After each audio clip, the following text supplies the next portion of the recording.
Bismillahirrahmanirrahim. Assalamualaikum warahmatullahi wabarakatuh. Apa kabar sahabat-sahabat Ismut Vito Medica Channel dan sahabat-sahabat Is Channel. Hari ini kita berjumpa lagi dalam bincang-bincang obat bahan alam. Namun hari ini saya mungkin agak lain ya isi video saya, yaitu bincang tentang bahan bakunya.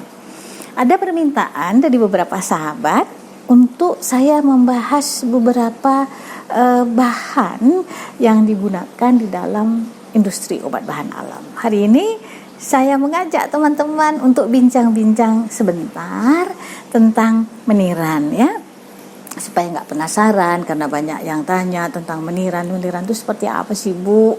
Di Indonesia itu secara tradisional dipakai sebagai apa saja ya. Nah baiklah ya, mudah-mudahan video ini berkenan di hati Anda, menjawab rasa keinginan tahuan Anda semua ya, bincang-bincang tentang meniran. Oke? Nah, ada informasi yang umum tentang tanaman meniran, bahasa Latinnya ya. Jadi kalau kita belajar tentang botani atau kita belajar tentang ilmu farmasi ya, jadi nama-nama tanaman itu ada nama Latinnya, ada nama ilmiahnya. Nah untuk meniran nama Latinnya adalah Phyllanthus neruri ya, jadi nama umumnya adalah meniran. Nah, tanaman ini berupa semak ya, tidak terlalu tinggi, sekitar 30 cm sampai dengan 100 cm saja tingginya. Daunnya tuh hijau lah, seperti warna hijau daun ya. Kemudian daunnya majemuk berselang-seling. Jadi dalam satu tangkai itu banyak anak daunnya ya, kira-kira berjumlah antara 15 sampai 24 lembar anak daun.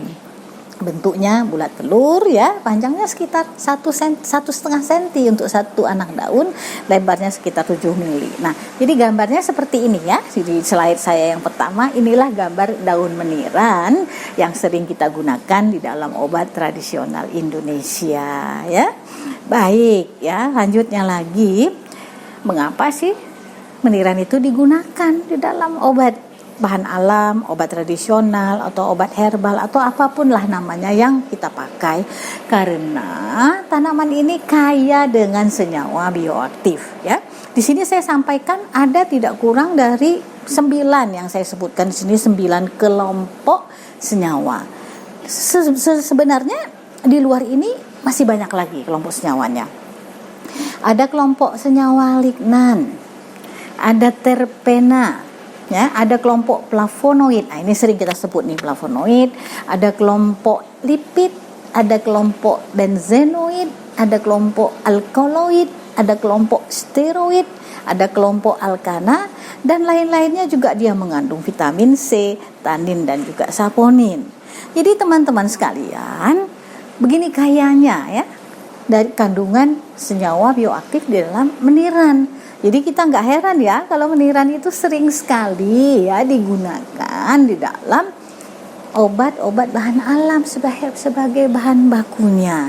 Karena ini tadi kekayaan senyawa yang terkandung di dalam tanaman yang luar biasa ini.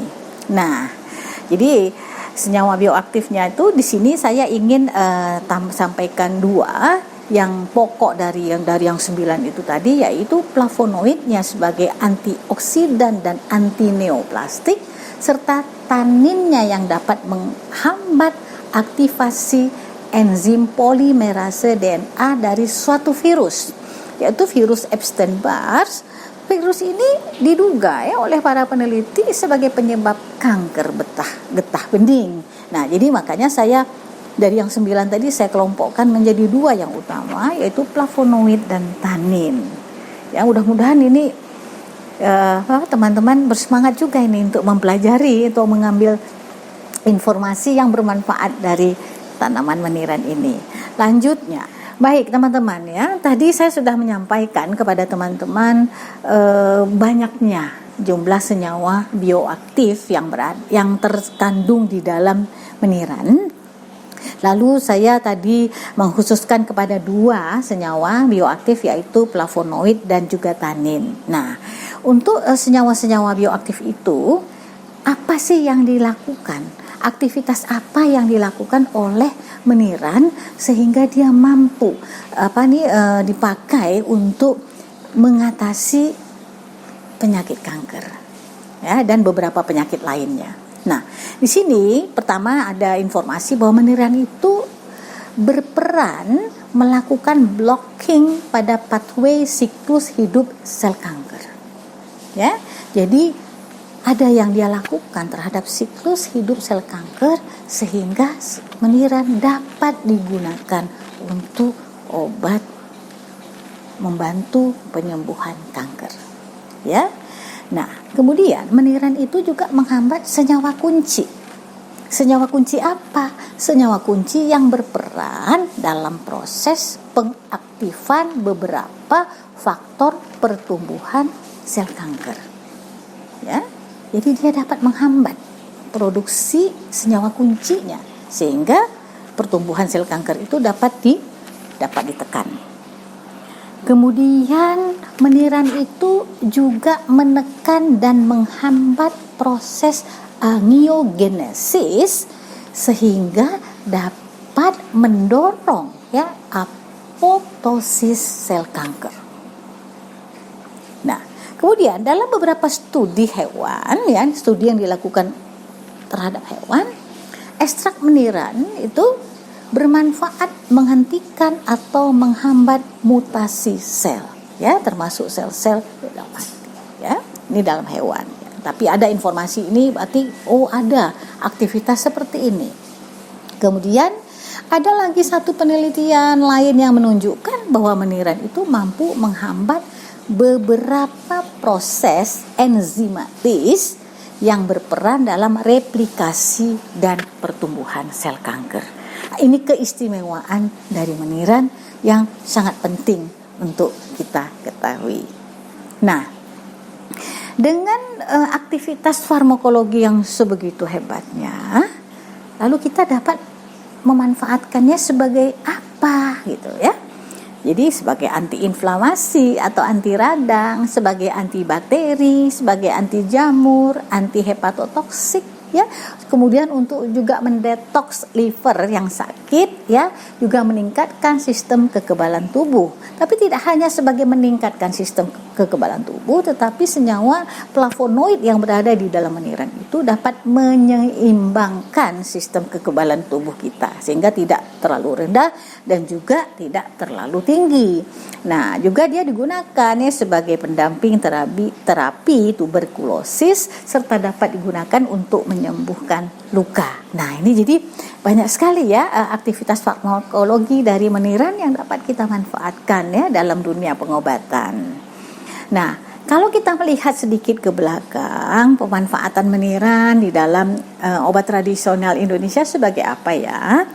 Nah, bagian tanaman mana yang digunakan pertama-tama? Adalah seluruh bagian tanaman yang berada di atas tanah ya. Jadi herbanya ya yang dipakai, dan herba ini berasa pahit ya.